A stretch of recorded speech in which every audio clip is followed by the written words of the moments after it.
من اكتر المواد اللي بتخوف الطلبه في الامتحانات خصوصا في امتحان الفاينل هي المواد النظريه. دي بتكون محتاجه حفظ شويه صغيرين. الصراحه هي بتكون محتاجه حفظ كتير جدا. اي ماده من المواد النظريه، ماركتنج، اتش ار، مانجمنت، مواد الاداره، الموارد البشريه او الماركتنج، سواء كنت عربي او انجليش، هقول لك على خطوات بسيطه تذاكرها وكمان تجيب فيها تقدير عالي. المواد النظريه في الامتحان بيهتموا ان هم يجيبوا اسئله بتحتاج ان انت تكتب فيها كتير جدا، وكمان بيهتموا ان انت ما تكتبش كتير بمعنى انك تكتب كلام وخلاص. لا، الدكاتره عايز تعرف ان انت فاهم مش حافظ، بمعنى ان انت مش جايب كام كلمه من كل سلايد وحاططها جنب بعض وكده اجابه السؤال. لا، هم بيعتمدوا على كلمات معينه بس تكون موجوده في الاجابه، وعلى اساسها بيدوا درجه كامله للاجابه. لو الكلمات دي مش موجوده خلاص السؤال كله بيتنقص فيه درجه كبيره، او ممكن اصلا ما تاخدش درجته حتى لو انت كاتب كميه كبيره فيه.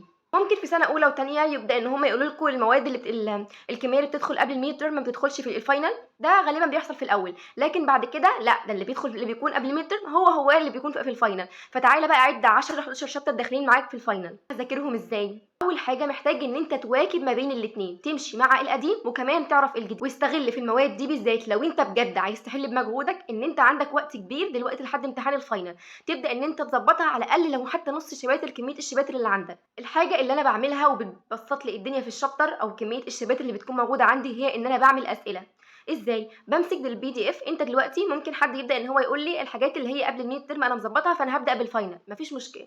فانا هبدا بالحاجات اللي بعد الميد ترم، مفيش مشكله، على حسب انت كانت مذاكرتك قبل ايه الميد ترم عامله ازاي. هنعتمد مثلا ان انتوا كانت مذاكره قبل الميد ترم مش احسن حاجه، خصوصا ان احنا الميد ترم بيكون ام سي كيو، فاحنا يا دوب بننقي المعلومات كده عشان نحل الاسئله والدنيا زي الفل. لكن انا بقى في الفاينل لا، ده انا محتاج اكتب واكتب كتير كمان. فهمسك الشابتر واشوف ايه الحاجات اللي بتكون موجوده فيه العناوين الرئيسيه بتاعته، وعلى اساسه هعمل اسئله. يعني مثلا عندنا في الاتش ار اول عنوان في اول بي دي اف خالص في اول شابتر بيقول لك عباره عن ايه، بيديك تعريف الهيومن ريسورسز مانجمنت اللي هو اداره الموارد البشريه. بيبدا ان هو يقول لك دي وظيفه بتعمل ايه ومش عارف ايه والتعريفات بتاعتها دي كلها. ده سؤال، ده ممكن يجي لك سؤال في الامتحان ويقول لك ايه هي، اشرح لي الاتش ار مانجمنت، الهيومن ريسورس مانجمنت، او لو انت بالعربي اداره الموارد البشريه بيعملوا ايه. ده عباره عن عنوان سؤال انت بتكتبه، يبقى تجيب الكشكول بتاعك. انا صراحه في الحاجات دي ما بفضلش ان انا مذاكره ان انا اذاكر من على لابتوب او على ايباد او اي حاجه، بفضل ان انا اجيب كشكول. لو انت مثلا ما بتحبش تكتب ممكن ان انت تطبع البي دي اف وتبدا ان انت تذاكر منه، واي معلومه عايز تلخصها برده هتفيدك لان هو كده كده ورق انت ماسكه.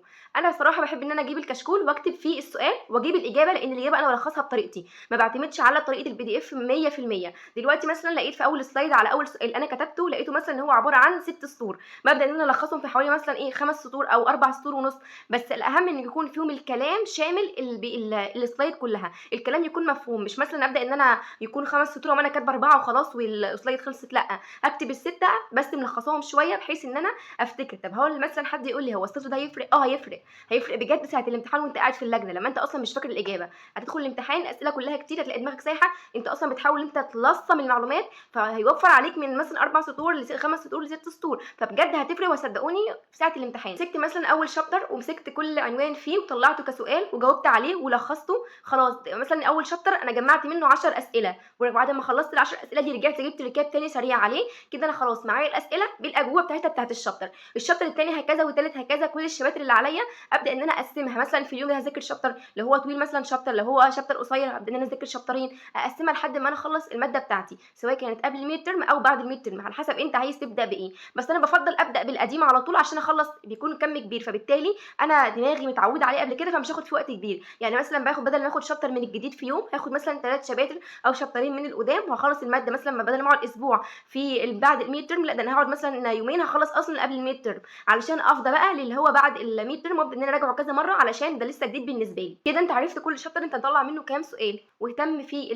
المذاكره على انك تحفظ مش تفهم ككم كبير. الفاينل مهتم ان انت تحفظ بكميه كبيره جدا جدا، فعشان كده بقول لك استغل الفتره اللي قبل الفاينل بحيث ان الماده انت ترجعها كذا مره، ما تقدرش ان انت ترجعها مره واحده بس وتدخل على الامتحان هتلاقي المعلومات صدقني كبيره جدا. ولو مثلا اي جزء سواء انت مثلا هتاخد ماركتنج او بتدرس مانجمنت او اتش ار على حسب انت عندك ايه في الترم بتاعك، لو مثلا اي ماده بالذات في المواد النظريه لو فيها رسمه ارسمها واكتب عليها. والله انت لو اصلا رسمت وكتبت سطرين تحت بس مثلا من اصل 5 سطور هيدوكوا الدرجه على الرسمه. لو في رسمه ما تستخسروش ان انتوا تذاكروا الرسمه وتذاكروا مثلا الكلام بس، لا، الرسمه بالكلام الاثنين مع بعض بجد هيفرق جدا بالنسبه للدكتور. المفاجأة بقى إن أنت وأنت بتحل امتحانات ساعة الفاينل هتلاقي إن في أسئلة موجودة أنت أوريدي أنت عاملها في الشابتر بتاعك، مش هتلاقي طبيعي كل الأسئلة اللي أنت عملتها، بس هتلاقي كام سؤال مثلا من كل شابتر أنت عملته وأصلا أنت عارف إجابته، فده هيسهل عليك جدا ساعة المذاكرة. أنت عارف السؤال وعارف إجابته ومنظمها بطريقتك أنت،